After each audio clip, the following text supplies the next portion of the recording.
December 12th, 1942. Somewhere over occupied France, 30,000 feet above the frozen earth, Lieutenant Paul Flickinger felt his fortress dying around him. The Boeing B-17F he commanded, a machine the Americans called Wolfhound, shuddered as another engine coughed black smoke into the thin air. German fighters swarmed like hornets around the crippled bomber, their cannon fire punching holes through aluminum skin that had seemed so solid just minutes before. Below him stretched 60 miles of enemy territory between his current position and the relative safety of the English Channel. Behind him, the tight formation of American bombers continued eastward toward England, unable to slow down, unable to wait, unable to help. The mathematics of survival were brutally simple. A damaged bomber alone was a dead bomber. Every B-17 crew knew this. Every German fighter pilot knew this too. Flickinger made the only choice that offered his 10-man crew any chance of seeing another sunrise. He pointed the nose down toward a hayfield near Melun, France, and prepared for an emergency landing on enemy soil. The massive bomber, 30 tons of American engineering and industrial might, slid across the muddy French countryside in a controlled crash that somehow left the aircraft nearly intact. Within hours, German intelligence officers were photographing every rivet, every wire, every gun position. Within days, the bomber was flying again, but this time with black crosses painted on its wings. Within months, it would teach the Luftwaffe lessons about American defensive firepower that would haunt German fighter pilots for the rest of the war. If you're enjoying this deep dive into the story, hit the subscribe button and let us know in the comments from where in the world you are watching from today. What the Germans discovered when they flew this captured fortress would shatter their assumptions about American industrial capability and rewrite their understanding of aerial combat. The story of Wolfhound's journey from American bomber to German test aircraft reveals not just the technical specifications of one airplane, but the vast gulf between two nations' approaches to industrial warfare. One built weapons with precision and theoretical perfection. The other built them by the thousands with practical reliability. The captured fortress would prove which philosophy mattered more when the skies filled with fire and metal. The recovery operation began almost immediately after Wolfhound's crew surrendered in that French field. German ground personnel recognized something extraordinary had fallen into their hands. Most Allied aircraft arrived as scattered wreckage, broken pieces spread across kilometers of forest or farmland, their secrets buried in twisted metal that would never fly again. But Wolfhound sat nearly complete, its systems largely intact, ready to reveal everything American engineers had built into their heavy bombers. Luftwaffe technical specialists descended on the site like archaeologists discovering an intact tomb. They measured, photographed, and catalogued every detail before the bomber could be damaged by souvenir hunters or sabotage attempts. The aircraft represented more than just another captured enemy weapon. This was the first B-17 flying fortress to fall into German hands in flyable condition. Previous captures had yielded fragments and components, enough to understand basic construction but never enough to comprehend the complete system.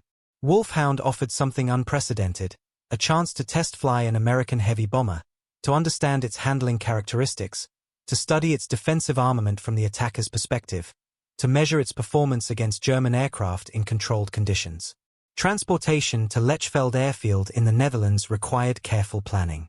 German mechanics worked for 2 days making temporary repairs to battle damage, patching holes in the fuselage, replacing damaged hydraulic lines, ensuring the remaining engines could produce enough power for flight. On December 14, 1942, just 2 days after its capture, German crews prepared Wolfhound for its first flight under enemy control. American markings disappeared under coats of German paint. Black crosses adorned the wings. A swastika marked the tail. The transformation was complete. 2 Messerschmitt Bf 110 heavy fighters took positions as escorts, and a handpicked German crew climbed aboard for the ferry flight to Rechlin, the Luftwaffe's premier testing and evaluation center. The flight plan had been distributed to every Luftwaffe fighter base and flak battery along the route with explicit instructions. Do not engage the captured fortress. Do not fire on the aircraft with German markings and German escorts. Despite these precautions, some Luftwaffe forces opened fire anyway, inflicting minor additional damage before recognition signals could be confirmed and the attackers called off. The incident revealed both the German eagerness to destroy American bombers on sight and the chaotic nature of German air defense coordination across fractured command structures. Rechlin lay approximately 50 miles north of Berlin in Mecklenburg, a secretive facility dedicated to understanding enemy technology. Every captured Allied airplane that could be repaired to flying condition eventually made its way to this base. German engineers dissected foreign aircraft here, searching for weaknesses to exploit and innovations to copy or counter. The facility employed hundreds of technicians, engineers, test pilots, and support personnel, all focused on a single mission: understanding how enemy aircraft worked and how to defeat them. When Wolfhound touched down at Rechlin after its circuitous flight from the Netherlands, it entered a world where every measurement mattered and every system would be scrutinized with scientific precision. For 3 months, from mid-December 1942 through mid-March 1943, Wolfhound remained grounded while teams of specialists conducted exhaustive examination. Engineers removed access panels to study structural design, marveling at the sophisticated stress skin construction that gave the B-17 its legendary toughness. They measured aluminum skin thickness, analyzed alloy composition, tested rivet patterns and joining techniques that seemed impossibly standardized compared to German practice. Every system received detailed documentation.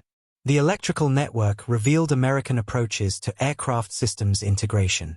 The hydraulic controls showed sophisticated valve designs. The oxygen distribution system demonstrated understanding of high-altitude operations that matched or exceeded German knowledge. The intercom system provided clear communication despite overwhelming engine noise. What impressed German engineers most profoundly was what these systems revealed about American manufacturing philosophy. The B-17 demonstrated mass production techniques on a scale German industry had never achieved or even seriously attempted. Standardized components meant parts manufactured at different factories across the United States would fit together without custom fitting or hand adjustment. Interchangeable parts allowed damaged components to be swapped quickly in field conditions using basic tools. Simplified assembly sequences reduced the skill level required for workers, allowing semi-skilled labor to build complex aircraft that German craftsmen would need years of training to produce. Everything about the bomber's design indicated an industrial philosophy fundamentally different from German practice. Where German aircraft required skilled craftsmen to hand-fit complex components through labor-intensive processes, American bombers used standardized modules that semi-skilled workers could install rapidly using jigs, templates, and fixtures. The implications were staggering for German planners who understood industrial capacity. If one captured bomber showed this level of manufacturing sophistication, suggesting an industrial system optimized for volume production, how many could American industry produce in a month? In a year? The numbers, when German intelligence analysts ran the calculations, suggested production rates that seemed impossible yet would prove conservative. March 17, 1943. The morning air at Rechlin carried the distinctive sound of 4 Wright Cyclone R1820 radial engines coming to life, each producing 1,200 horsepower at rated altitude. Flugkapitän Hans-Werner Lurch, an experienced Luftwaffe test pilot selected for his exceptional skill and judgment, settled into the pilot seat of Wolfhound for its first flight under German control. He had no instruction manual, no training program, no checklist, no qualified instructor to provide guidance. He had learned through observation and experimentation, studying the controls and instruments, making educated guesses about function and operation, preparing to test his assumptions at altitude where mistakes wouldn't prove immediately fatal. The instrument panel before him differed significantly from German practice in both arrangement and philosophy. American designers favored centralized panels with standardized gauge positions that remained consistent across different aircraft types. Circuit breakers replaced fuses in the electrical system, providing resettable protection that simplified troubleshooting. Hydraulic pressure indicators used different scales calibrated in pounds per square inch rather than kilograms per square centimeter. The throttle quadrant operated with reversed logic compared to German aircraft, with forward motion increasing power rather than decreasing it. Lurch advanced the throttles smoothly, feeling the fortress respond to his inputs with surprising docility. The bomber accelerated down Rechlin's runway, its tail wheel lifting as airspeed increased. At approximately 120 miles per hour, Lurch eased back on the control column and felt the massive aircraft break free from Earth's grip. Wolfhound climbed into German skies, carrying secrets that would reshape Luftwaffe tactical doctrine. The bomber handled smoothly despite its size, responding to control inputs with predictable stability. American pilots had consistently praised the B-17's flight characteristics in reports that German intelligence had intercepted through various channels, and German test pilots quickly confirmed these assessments through direct experience. The Fortress flew with surprising stability for such a large aircraft, weighing 15 tons empty and up to 30 tons fully loaded with fuel, bombs, and ammunition. Control responses felt balanced across the entire flight envelope. Even with one or two engines deliberately shut down during single-engine and twin-engine tests, the bomber maintained controllable flight. This capability explained why so many damaged B-17s managed to return to England after sustaining terrible combat damage that would have doomed German bombers. The structural strength, the redundant systems, the carefully designed flight characteristics all combined to create an aircraft that could absorb punishment and continue flying. German bombers, optimized for different missions and built under different constraints, rarely demonstrated such resilience. A Heinkel He-111 or Junkers Ju-88 with similar damage would spiral to Earth, its crew lost. The American Fortress just kept flying. Over subsequent weeks throughout spring 1943, multiple German pilots flew Wolfhound in varied test profiles designed to explore every aspect of performance and handling. High-altitude evaluation showed the bomber could operate comfortably above 25,000 feet, where German anti-aircraft artillery became progressively less effective due to reduced projectile velocity and longer time of flight. Engine synchronization tests revealed sophisticated propeller control systems featuring constant-speed propellers and automated governors that reduced pilot workload while maintaining optimal engine performance across different flight regimes.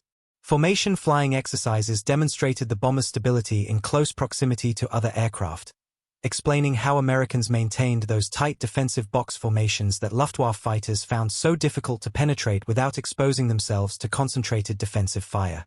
The B-17's flight characteristics made it an ideal platform for the demanding task of formation bombing, where dozens of aircraft had to fly in precise geometric patterns while under fire from fighters and flak batteries.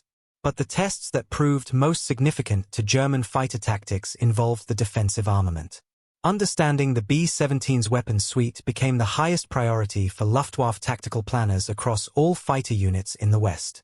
Every German fighter pilot needed to know the Fortress's blind spots, the angles of approach that offered the best chance of survival, the ranges where German cannons could strike without entering the lethal envelope of American machine guns. The numbers alone were sobering. The B-17F model carried 9 Browning M2 machine guns of 50 caliber, positioned to provide overlapping fields of fire across nearly every approach angle a fighter might use. Later models, particularly the B-17G that would enter service in summer and fall 1943, would increase this to 13 guns through the addition of a chin turret and improved nose armament. Even 9 heavy machine guns represented firepower exceeding anything German bomber designs incorporated for defensive purposes. German bombers relied on defensive gun positions that were often improvised, cramped, and limited in traverse angles.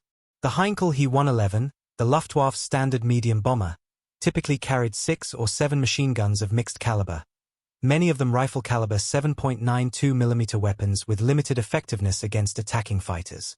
The Junkers Ju-88 fast bomber might have 4 or 5 defensive positions scattered around the airframe. An American B-17F carried 9 heavy machine guns as standard equipment.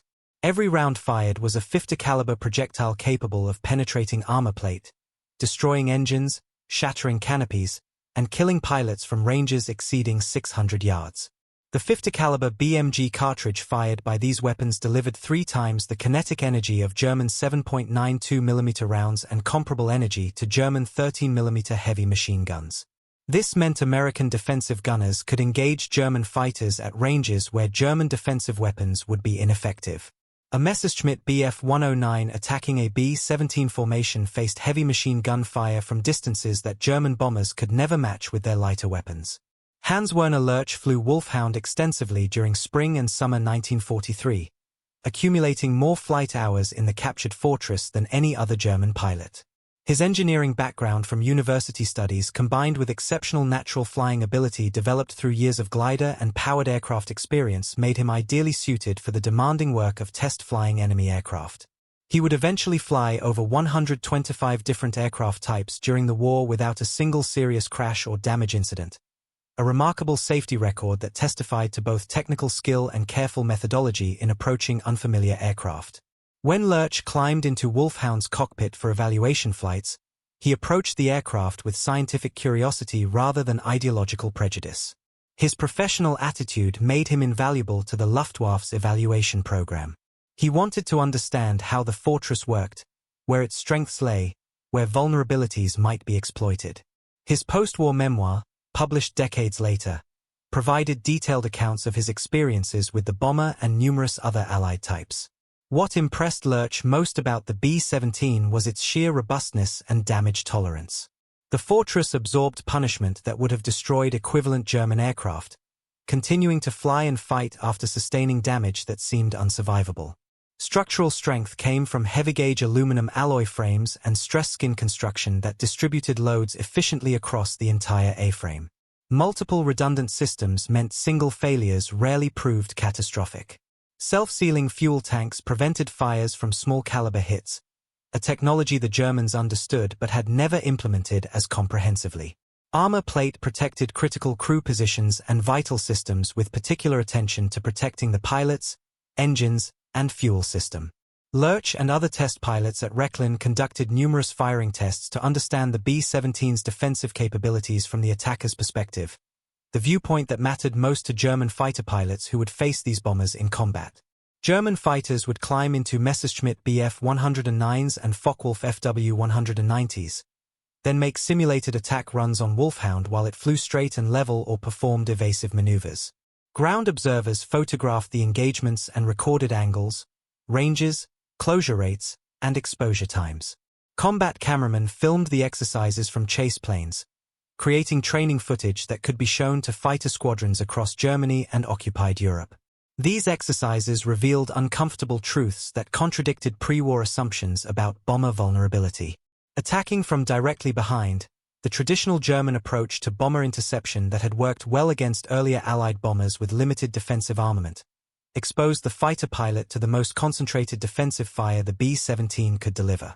The tail gunner position, enclosed in a powered Cheyenne turret with excellent visibility through clear plexiglass panels, commanded a clear field of fire directly aft with no blind spots above, below, or to either side within 30 degrees of the tail axis. The dorsal turret, a Spey design mounting two 50-caliber guns in a powered rotating turret, could swing rearward to add its firepower to the defensive barrage, doubling the number of guns engaging a rear attacker. Even the waist gunners, standing at open windows along the fuselage midsection, could engage targets approaching from behind and slightly below or to the sides. A fighter pilot boring in from 6 o'clock, directly behind the bomber, faced at least 4 heavy machine guns concentrating fire along a predictable intercept path. The closing speed between attacking fighter and fleeing bomber, typically around 150 to 200 miles per hour differential, gave the German pilot perhaps 3 to 5 seconds of firing time before breaking away to avoid collision with the massive bomber. During those few seconds, the bomber's gunners poured hundreds of rounds into the approach corridor, creating a cone of fire that the fighter had to penetrate. Luftwaffe combat reports documented the deadly effectiveness of this defensive arrangement, with numerous fighters damaged or destroyed during tail attacks. Fighter pilots who survived attacks on B-17 formations described the experience as flying into a storm of tracers, a visual metaphor that captured the psychological impact of facing massed defensive fire. At typical combat ranges of 400 to 800 yards, 1 in every 4 or 5 rounds loaded in American machine gun belts was a tracer, creating visible streams of fire that seemed to fill the sky around attacking fighters. These tracers, while intended primarily to help gunners adjust their aim by showing bullet trajectory, also provided immense psychological deterrent to attacking pilots. German pilots saw walls of fire converging on their aircraft from multiple bombers simultaneously and instinctively broke off attacks before reaching optimal firing position. This psychological impact reduced German fighter effectiveness significantly, even when actual hit probability remained relatively low due to the difficulties of deflection shooting at high closing speeds. Attacking from below presented different challenges but no better prospects for the attacking fighter.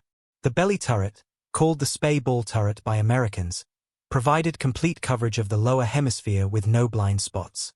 This remarkable piece of engineering positioned a gunner in a rotating sphere equipped with two 50-caliber machine guns and a computing gun sight that helped calculate the lead angle needed to hit fast-moving targets.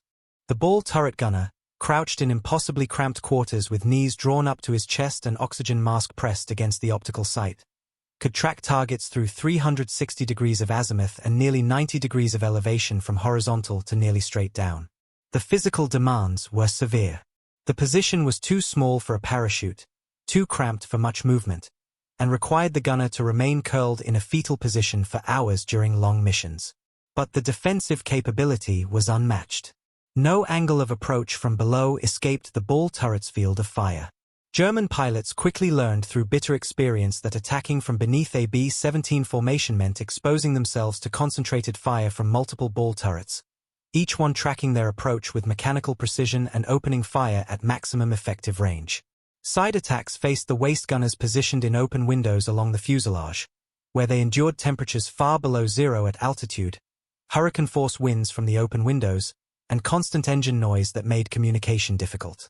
The B-17F featured staggered waist gun positions that prevented gunners from interfering with each other's movement while maximizing coverage angles. One gunner stood slightly forward on the port side, the other slightly aft on the starboard side. Each manned a 50-caliber machine gun mounted on a flexible ring that allowed wide traverse in azimuth and elevation. Attacking from beam angles meant flying through crossfire from both waist positions plus the dorsal turret, which could rotate to engage targets anywhere above the horizontal plane. The interlocking fields of fire created zones where multiple guns could engage a single target simultaneously, concentrating fire in a way that dramatically increased hit probability. This concentrated firepower forced German fighters to make high-speed slashing attacks rather than sustained gun runs, limiting their time on target and reducing accuracy. The tactic that emerged from Recklin's test program as offering the best chance of success involved frontal attacks, approaching the bomber head-on from 12 o'clock high. This approach minimized exposure time to defensive fire and targeted the bomber's weakest defensive zone, where fewer guns could be brought to bear. Early B-17 models, including the F variant that Wolfhound represented, mounted only 2 or 3 flexible guns in the nose, operated by the bombardier and navigator, who had other primary duties during combat and weren't dedicated gunners. These flexible guns, mounted in sockets in the plexiglass nose glazing, had limited traverse and required the crew members to physically move the guns from one position to another. The nose glazing provided the bombardier an excellent view for accurate bombing through the Norden bombsight, but offered minimal protection for the crew members stationed there and limited the defensive firepower that could be brought to bear against frontal attacks. A German fighter pilot with nerve and skill could bore in from 12 o'clock high, diving slightly from above and ahead, fire a concentrated burst at the cockpit and forward fuselage where the pilot sat, then break away under the bomber before defensive guns could track him effectively. This frontal attack doctrine was pioneered by Hauptmann Egon Meyer of Jagdgeschwader II in late 1942, shortly before Wolfhound was captured. Meyer recognized through combat experience and tactical analysis that most B-17 defensive firepower faced rearward or to the sides, leaving the nose relatively vulnerable. Attacking from directly ahead meant the fighter's relative closing speed exceeded 500 miles per hour, with the fighter approaching at 350 to 400 miles per hour and the bomber flying toward it at 150 to 180 miles per hour. This combined closure rate gave the bomber's nose gunner perhaps 2 seconds to aim and fire before the fighter flashed past overhead or underneath. Those 2 seconds demanded extraordinary marksmanship from the defensive gunner, who had to track a rapidly approaching target, estimate lead angle, and fire accurately despite wind blast, vibration, and the psychological pressure of watching a fighter dive directly toward him with guns blazing. The attacking pilot, meanwhile, enjoyed a nearly stationary target growing larger in his gun sight, making aim calculation relatively simple compared to deflection shots against crossing targets. The tactic worked spectacularly when executed properly by skilled pilots with strong nerves. German pilots who mastered the head-on pass achieved impressive kill ratios, sometimes downing multiple bombers in a single mission.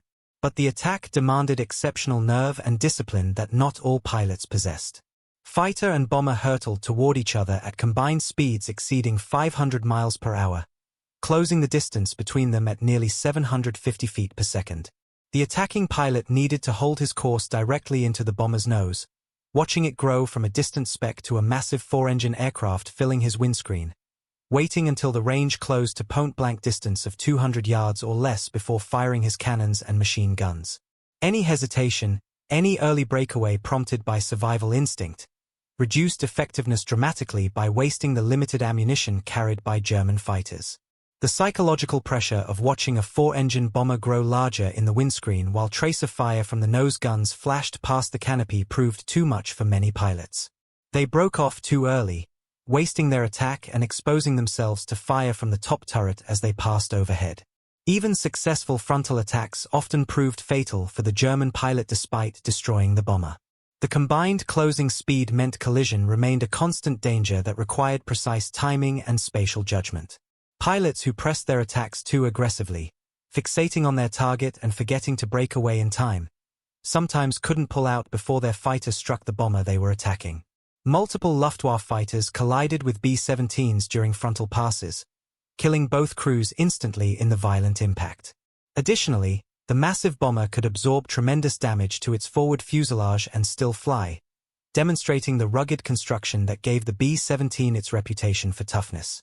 Unless the attacking fighter's cannon shells struck the cockpit directly, killing or incapacitating both pilots, or disabled multiple engines simultaneously, the fortress often continued toward its target despite serious damage to the nose section. German fighter pilots needed to destroy the bomber quickly and completely, because wounded B-17s kept flying, kept fighting, and often made it home to England, where American repair facilities could rebuild them for future missions. A damaged bomber that returned to base represented a failed interception despite the risk taken by the attacking pilot. If you find this story engaging, please take a moment to subscribe and enable notifications. It helps us continue producing in-depth content like this.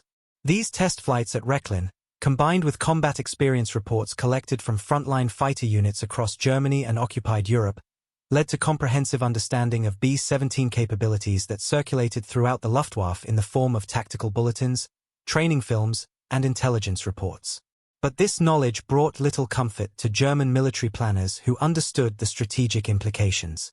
Understanding the enemy's strengths didn't eliminate them, and the Americans kept building more fortresses faster than the Luftwaffe could shoot them down. Between May and early June 1943, Wolfhound underwent additional testing in Department E3 under Otto Kuhn's direction. Engine performance evaluation measured power output at various altitudes. Supercharger efficiency analysis determined optimal operating parameters. Fuel consumption mapping created charts showing range under different conditions. All designed to understand the right Cyclone R1820 radial engines that powered the fortress. Each engine produced 1200 horsepower at rated altitude, and the bomber carried 4 of them in nacelles suspended below and ahead of the wings. Total available power of 4,800 horsepower drove the 30-ton aircraft to speeds approaching 300 miles per hour at altitude and operating ceilings above 35,000 feet, where the air became too thin for effective German fighter operations without specialized equipment. German intelligence analysts calculated that Boeing and its subcontractors were producing these complex aircraft at rates exceeding German heavy bomber production by factors of 5 to 10. Numbers that seemed impossible yet were confirmed through multiple intelligence sources. If American industry could manufacture such sophisticated bombers in these quantities while simultaneously building fighters, tanks, ships, and transport aircraft for global operations, what hope did Germany have of matching such industrial output? The question haunted German planners who understood that modern warfare had become as much an industrial contest as a military one. On June 12, 1943, Wolfhound appeared at an exhibition held at Oranienburg Airfield for Luftwaffe commanders and technical specialists. Alongside the captured B-17 sat examples of other Allied aircraft that had fallen into German hands through combat losses or forced landings. A B-24 Liberator heavy bomber showed American approaches to long-range bombing from a different design perspective. A P-47 Thunderbolt fighter demonstrated American fighter design philosophy, emphasizing ruggedness and firepower over agility.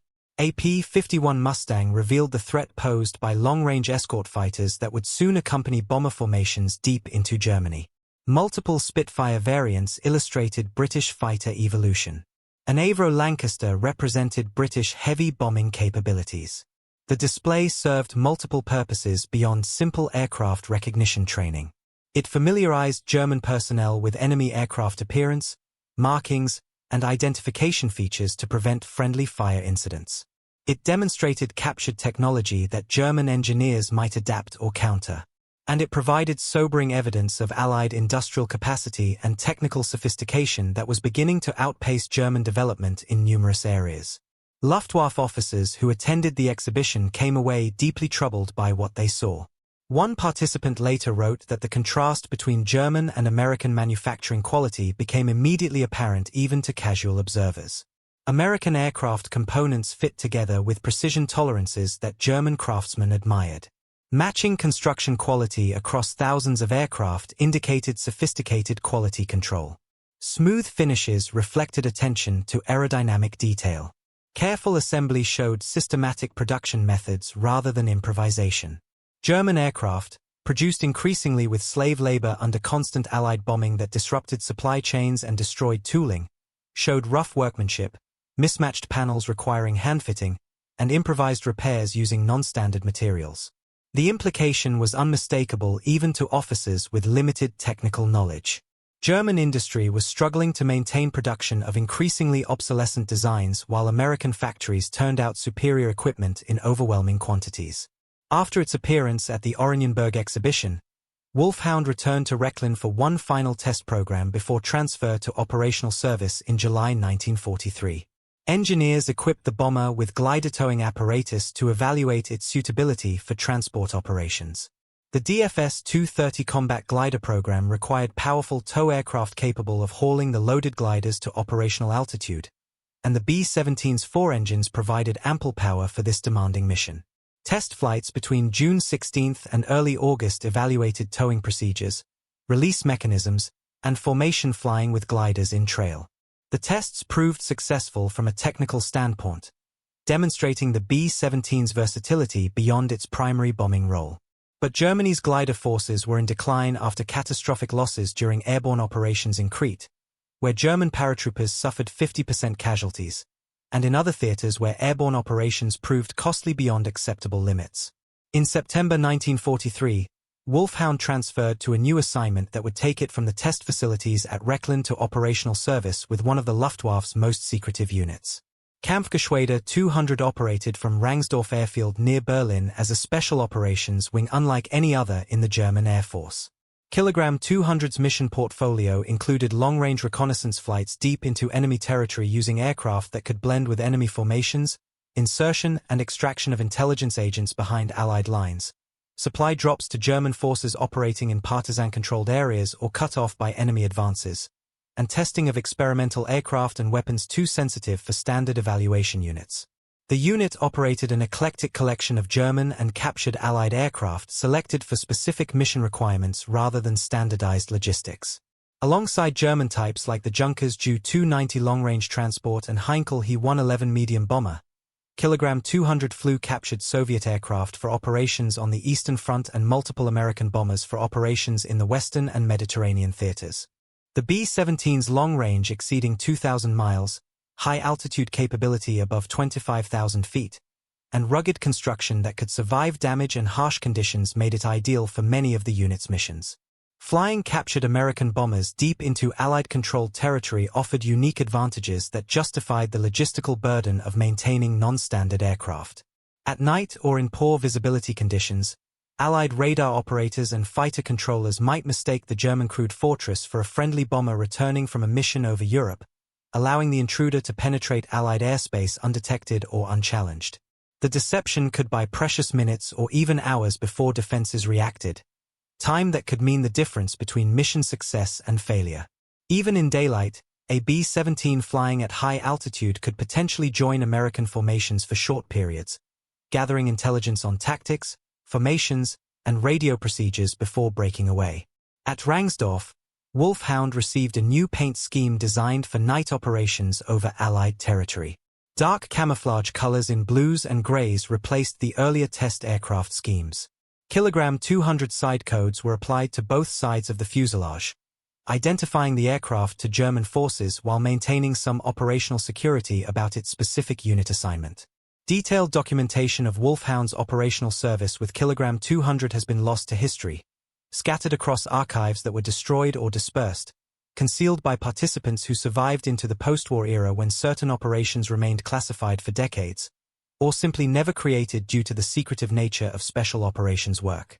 However, post-war research by aviation historians established that Kilogram 200 operated at least 4 captured B-17s between late 1943 and mid-1944, with some sources suggesting the number may have been higher during peak operations. These bombers flew missions across Europe, the Mediterranean, the Middle East, and North Africa, operating in some of the war's most sensitive theaters. Some missions involved straightforward transport of critical personnel or equipment to isolated German garrisons. Others inserted intelligence agents into Allied-controlled territory using parachute drops at night. Several missions conducted reconnaissance of Allied installations, photographing ports where invasion forces might assemble and airfields where bomber forces concentrated. The most sensitive operations remained shrouded in secrecy decades after the war's conclusion. Hans-Werner Lurch flew other captured B-17s that made their way to Rechlin after Wolfhound transferred to operational service. On October 9, 1943, B-17F serial number 42 to 30,336, named misnonnally 2 by its American crew, crash-landed in a field at Nordholm Estate near Vamdrup in Denmark after developing engine trouble during a mission over Germany. The crew bailed out over Denmark, but the pilot successfully brought the aircraft down intact in a controlled crash landing, demonstrating the B-17's docile handling even in emergencies.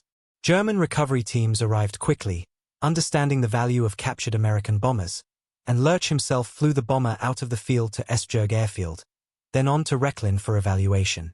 The fact that Lurch could fly an unfamiliar American bomber out of a farm field with no instruction manual, no checkout flight, and no ground training spoke volumes about both his exceptional skill as a test pilot and the B-17's docile handling characteristics that made it forgiving of pilot errors. Each newly captured fortress provided fresh opportunities for detailed examination.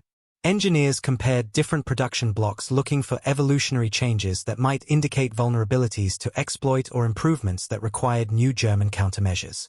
They tested various ammunition types against B-17 structure to determine optimal attack profiles for fighter pilots. They evaluated the effectiveness of different German cannon calibers against American armor and self-sealing fuel tanks, finding that their 20mm cannons were marginally effective, while 30mm cannons proved devastating when hits were achieved. What emerged from these exhaustive tests was a comprehensive picture of an aircraft that represented the peak of American bomber development in 1943 and a level of defensive firepower that had fundamentally altered the calculus of daylight strategic bombing. Consider the statistics that German test pilots calculated at Rechlin. A single B-17G, the final and most heavily armed variant that would enter service in summer 1943, carried 13 Browning M2 machine guns of 50 caliber, positioned to provide complete defensive coverage. These weapons fired standard 50 caliber BMG ammunition at 750 to 800 rounds per minute, with each gun capable of maintaining sustained fire for several minutes at a time, limited only by ammunition capacity and barrel heat buildup that required careful management by gunners. The typical ammunition load for a B-17G totaled approximately 700 to 500 rounds distributed across all gun positions according to a carefully calculated scheme that balanced defensive coverage with weight considerations. This provided each gun position with hundreds of rounds available for defensive engagement during the long missions over Europe. The tail turret alone carried 500 rounds per gun, for 1,000 rounds total, sufficient for sustained engagement of pursuing fighters. The dorsal turret held similar quantities to allow the top turret gunner to engage targets over an extended period. The ball turret, despite severe space constraints in the cramped sphere, carried 250 to 500 rounds per gun depending on mission requirements. The waist positions each had 600 to 800 rounds for their flexible guns.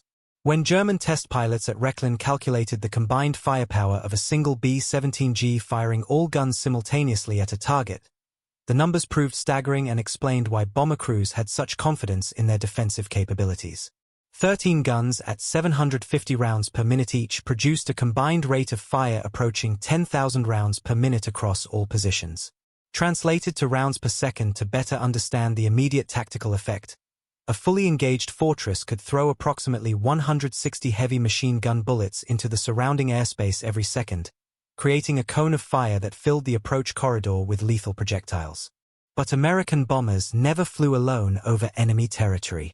The entire concept of American daylight strategic bombing, developed through pre-war doctrine and refined through painful combat experience in 1942 and 1943, relied on massed formations where multiple bombers provided mutual defensive fire that dramatically increased the firepower any single attacking fighter would face. The combat box formation, developed by Colonel Curtis LeMay and refined through bloody experience over Germany, positioned bombers in tight three-dimensional arrays where each aircraft's guns could support its neighbors. A squadron element typically contained 3 aircraft flying in close formation, V or echelon depending on tactical situation. 3 squadron elements stacked vertically and offset horizontally formed a squadron box of 9 bombers. 3 squadron boxes formed a group box of 27 aircraft, though some groups flew with 4 squadrons for a total of 36 bombers.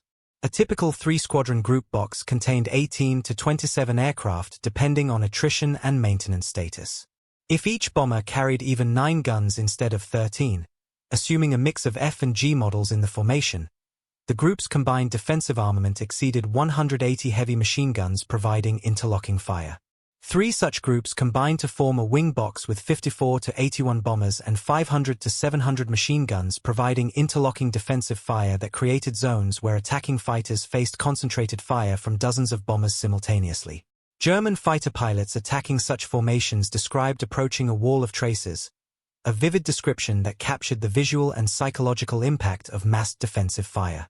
At typical combat ranges of 400 to 800 yards, every bomber gunner who detected an attacking fighter opened fire simultaneously, creating a visual spectacle that was both beautiful and terrifying.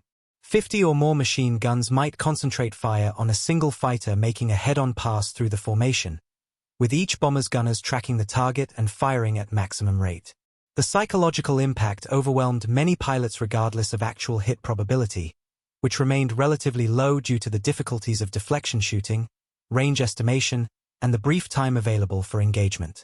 Luftwaffe After Action reports documented numerous instances of fighters breaking off attacks prematurely before reaching optimal firing range because pilots couldn't force themselves to fly deeper into the defensive barrage. Those pilots who maintained formation discipline and pressed attacks home despite the defensive fire faced brutal arithmetic that favored the defenders. Luftwaffe studies conducted using data from actual combat engagements determined that rear attacks on B-17s required an average of 20 hits from 20mm cannon shells to destroy a bomber, and that figure assumed hits were distributed across vulnerable systems rather than concentrated in one area. The B-17's rugged construction, redundant systems, and self-sealing fuel tanks allowed it to absorb tremendous punishment and continue flying. Average pilot accuracy against evasive targets at combat ranges ran approximately 2%, a figure determined through analysis of gun camera footage and ammunition expenditure reports. Therefore, bringing down a single fortress from behind required firing approximately 1,000 rounds of 20mm ammunition to achieve the 20 hits needed for a kill. Early model Focke-Wulf FW-190 fighters carried only 500 rounds total of 20mm ammunition distributed across 2 cannons, with each gun holding 250 rounds in drum magazines. Even with upgraded armament featuring 4 cannons with belt-fed ammunition, total capacity provided only 500 to 600 rounds across all guns, still insufficient for multiple attack runs. A German fighter pilot might have ammunition for 1, perhaps 2 sustained gun runs before running Winchester and being forced to break off and return to base for rearming.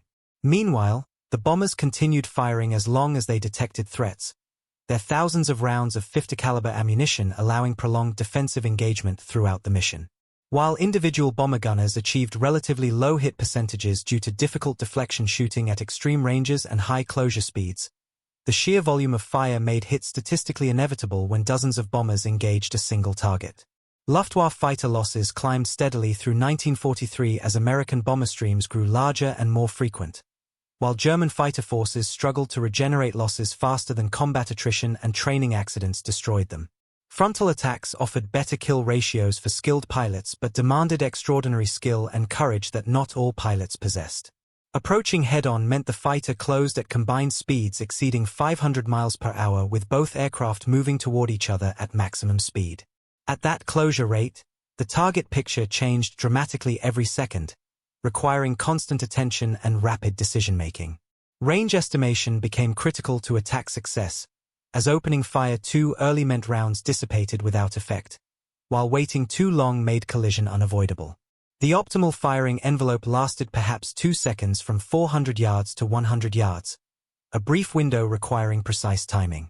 During those 2 seconds, the fighter pilot needed to aim carefully while compensating for his own aircraft's motion, compensate for the bomber's evasive maneuvers which might include slight turns or altitude changes, fire multiple bursts while correcting aim between bursts, and initiate the breakaway maneuver before the aircraft collided. This demanded constant practice under realistic conditions and exceptional reflexes that only experienced pilots developed. The captured B-17 at Rechlin allowed German fighter pilots to study their target intimately in ways impossible through combat experience alone. They walked completely around the fortress, examining it from every angle, noting the gun positions and their fields of fire.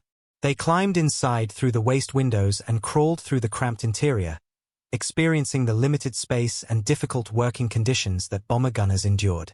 They sat in the various gun positions, testing traverse and elevation limits while noting the blind spots where attacking fighters might evade defensive fire if they approached from specific angles. They flew formation exercises where the bomber took evasive action while fighters practiced approach angles and firing solutions, creating training scenarios that transferred to combat. This training proved invaluable for experienced pilots, who learned to exploit the B-17's vulnerabilities through systematic study. But by late 1943, the Luftwaffe was losing experienced pilots faster than training programs could replace them with equally skilled aviators. New pilots straight from flight school lacked the hundreds of hours of experience needed to execute complex attack maneuvers under fire while maintaining situational awareness. They often broke off attacks prematurely or pressed them too aggressively, either wasting their ammunition or dying in collisions. Additionally, the Americans continuously improved their bombers based on combat experience and crew feedback. The B-17G model entering service in late summer and fall 1943 added the distinctive chin turret under the nose, a remotely operated turret-mounting 250 caliber machine guns that could engage targets directly ahead. This remotely operated turret was controlled by the bombardier through a computing gun sight, significantly improving the bomber's frontal defensive capability against the head-on attacks that had proved so effective against earlier models. Suddenly, the head-on attack that had been the preferred tactic of German aces became far more dangerous for attacking pilots. The chin turret could track an attacking fighter throughout its approach from first detection at long range, concentrating fire along the predicted intercept path. Combined with the existing cheek guns operated by the bombardier and navigator, plus the top turret which could swing forward to add its 2 guns to the defensive barrage, a B-17G could bring 6 to 8 heavy machine guns to bear on a frontal attacker, creating a defensive cone that required exceptional skill to penetrate. This forced the Luftwaffe to adapt once again, searching for new tactical solutions to the evolving defensive problem. Fighters began attacking from high angles, diving from above and ahead at steep angles where the bomber's guns had limited elevation traverse due to mechanical limits. Others approached from below the nose, hoping to stay under the chin turret's depression limits while avoiding the ball turret. Still others resorted to standoff weapons, launching unguided rockets from beyond machine gun effective range and hoping for lucky hits on the tightly packed formations. The Werfergranit 21-centimeter rocket became a favored weapon among German fighter units, launched from tubular launchers mounted under the wings. These unguided projectiles carried large high-explosive warheads intended to break up bomber formations through blast effect rather than achieve direct hits. Actual hit probability remained low due to the rocket's poor ballistic characteristics, but a rocket exploding in the midst of a combat box could damage multiple bombers simultaneously through blast and fragmentation, or cause collisions as pilots took violent evasive action. But standoff attacks carried their own serious problems that limited their effectiveness. The rockets were inaccurate beyond 800 yards, heavy enough to significantly reduce fighter performance, and created substantial drag that made the launching fighter vulnerable to Allied escort fighters. Pilots carrying underwing rocket tubes became easy targets for American P-51 Mustangs and P-47 Thunderbolts, which by 1944 included long-range variants capable of accompanying bomber formations all the way to Berlin and back, eliminating the sanctuary that German fighters had previously enjoyed in the depths of German airspace. The technological race continued throughout 1943 and 1944 as both sides sought advantages. The Luftwaffe developed heavier cannons including 30mm Mk108s that could destroy bombers with a few hits, larger rockets with improved guidance, and even experiments with aerial bombing where fighters dropped small bombs onto bomber formations from above. The Americans improved defensive armament with the G model, perfected formation tactics through painful experience, and introduced better escort fighters with longer range and improved performance. But one inescapable reality dominated this equation that no amount of tactical innovation could change. American industry could replace losses faster than German industry, despite operating on the far side of the Atlantic Ocean and shipping everything to Europe. Every B-17 shot down over Europe represented a tactical victory for the Luftwaffe pilot who achieved the kill, but only a strategic victory if it prevented future missions.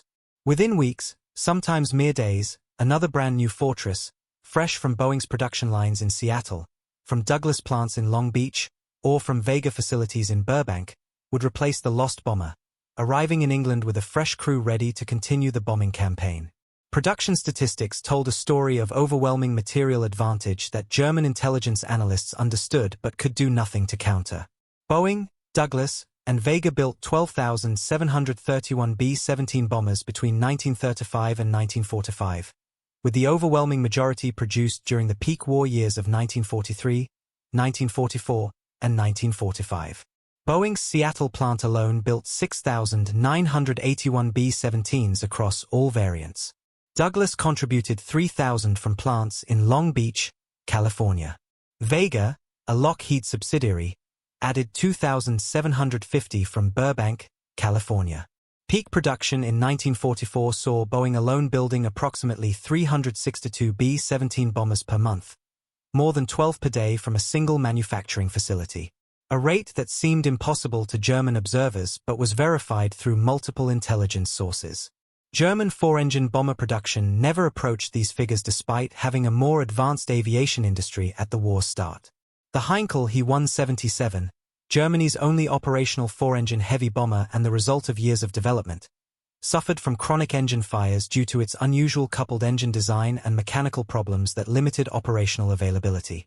Total production across all variants barely exceeded 1,100 aircraft between 1942 and 1944, and operational availability remained so poor that many units refused to accept the type, preferring twin-engine medium bombers despite their inferior range and bomb load. Germany simply couldn't match American heavy bomber production in either quantity or quality, a failure rooted in strategic decisions, industrial organization, and resource limitations. When Luftwaffe pilots learned these production statistics through intelligence briefings that attempted to prepare them for the scale of opposition they would face, morale suffered accordingly among thoughtful pilots who understood the implications. What was the point of risking their lives to shoot down one fortress when 10 more would replace it within a week? The question haunted fighter squadrons across Germany as the strategic situation deteriorated through 1944. The captured B-17 at Rechlin provided German engineers with detailed understanding of American manufacturing methods that explained how such production rates were achieved. They studied the modular construction that allowed subassemblies built at different factories across the United States to fit together perfectly during final assembly with minimal handfitting. They examined the standardized components sourced from hundreds of subcontractors nationwide, creating a supply chain of unprecedented complexity and efficiency. They analyzed the simplified assembly sequences that allowed semi-skilled workers, many of them women entering industrial work for the first time, to build complex bombers in a fraction of the time experienced German craftsmen required using traditional methods. German reports from these studies expressed grudging admiration for American industrial organization while noting the impossibility of Germany matching such methods. The B-17 represented more than individual engineering excellence or clever design solutions. It represented a complete manufacturing philosophy prioritizing production volume over artisanal quality, emphasizing interchangeable parts over custom fitting, and accepting adequate quality over perfection. Every design decision reflected this philosophy of mass production. Standardized fasteners throughout the aircraft reduced inventory requirements and simplified assembly. Straight panels with minimal compound curves simplified forming operations and reduced scrap rates. Modular subassemblies allowed parallel construction of fuselage sections, wings, and tail surfaces that came together in final assembly with minimal fitting required, dramatically reducing production time. This approach enabled Boeing's Seattle plant to complete one B-17 every hour at peak production rates, a feat that seemed impossible to German observers accustomed to production rates measured in weeks per aircraft. German factories still using traditional aircraft construction methods with custom-fitted components, hand-riveted assemblies, and skilled craftsmen performing most operations required weeks to build a single bomber. The implications were strategic and inescapable to anyone who understood industrial production. Even if German fighters achieved favorable loss ratios in combat, even if they shot down 2 or 3 bombers for every fighter lost, American industry could sustain such attrition indefinitely while German industry could not. By mid-1944, this reality became undeniable even to the most optimistic German commanders. The question was no longer whether Germany could win the air war over Europe. The question became how long German forces could continue fighting against increasingly overwhelming material disadvantage before collapse became inevitable. Wolfhound and the other captured B-17s at Rechlin had taught the Luftwaffe everything they needed to know about the Flying Fortress as a weapons system. They understood its strengths, including its rugged construction and heavy defensive armament. They knew its weaknesses, including the vulnerable nose on early models and the blind spots in gun coverage. They had documented its capabilities in terms of range, altitude, bomb load, and formation flying. They understood its limitations, including the need for formation integrity and vulnerability to determined frontal attacks. They developed tactics that, when executed properly by skilled pilots with strong nerves, could destroy the bombers despite their defensive firepower. But this knowledge couldn't change the fundamental arithmetic of industrial production that determined strategic outcomes. For every German pilot who learned to attack B-17s effectively through training at Rechlin or through combat experience, the Americans trained 10 new bomber crews. For every fortress shot down over Germany through superior German tactics, American factories built 5 more bombers. For every successful interception that disrupted a bombing raid, a dozen more raids flew the next week with even larger formations. The defensive firepower that so impressed German test pilots represented only one aspect of a comprehensive system designed to project American strategic bombing capability deep into enemy territory despite determined opposition.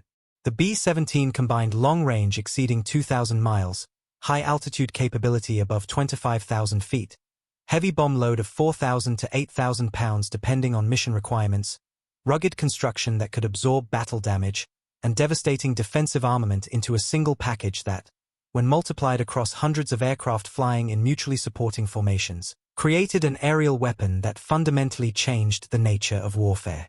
Luftwaffe General Adolf Gorland, one of Germany's most successful fighter aces with 104 confirmed victories and eventual commander of German fighter forces, wrote extensively in post-war years about the challenges of defending against American daylight bombing. He acknowledged that individual German pilots often possessed superior training and more extensive combat experience compared to American bomber crews, many of whom were on their first combat tour. German fighters, particularly late-war models like the Focke-Wulf FW-190D, 9 longnose variant and Messerschmitt Bf-109K4, could outperform B-17s in every performance metric including speed, climb rate, and maneuverability. German cannons hit far harder than American 50-caliber machine guns, delivering explosive shells that could destroy bombers with a few hits. Yet despite these advantages in equipment and pilot skill, German fighters couldn't stop the daylight bombing campaign that systematically destroyed German industrial capacity.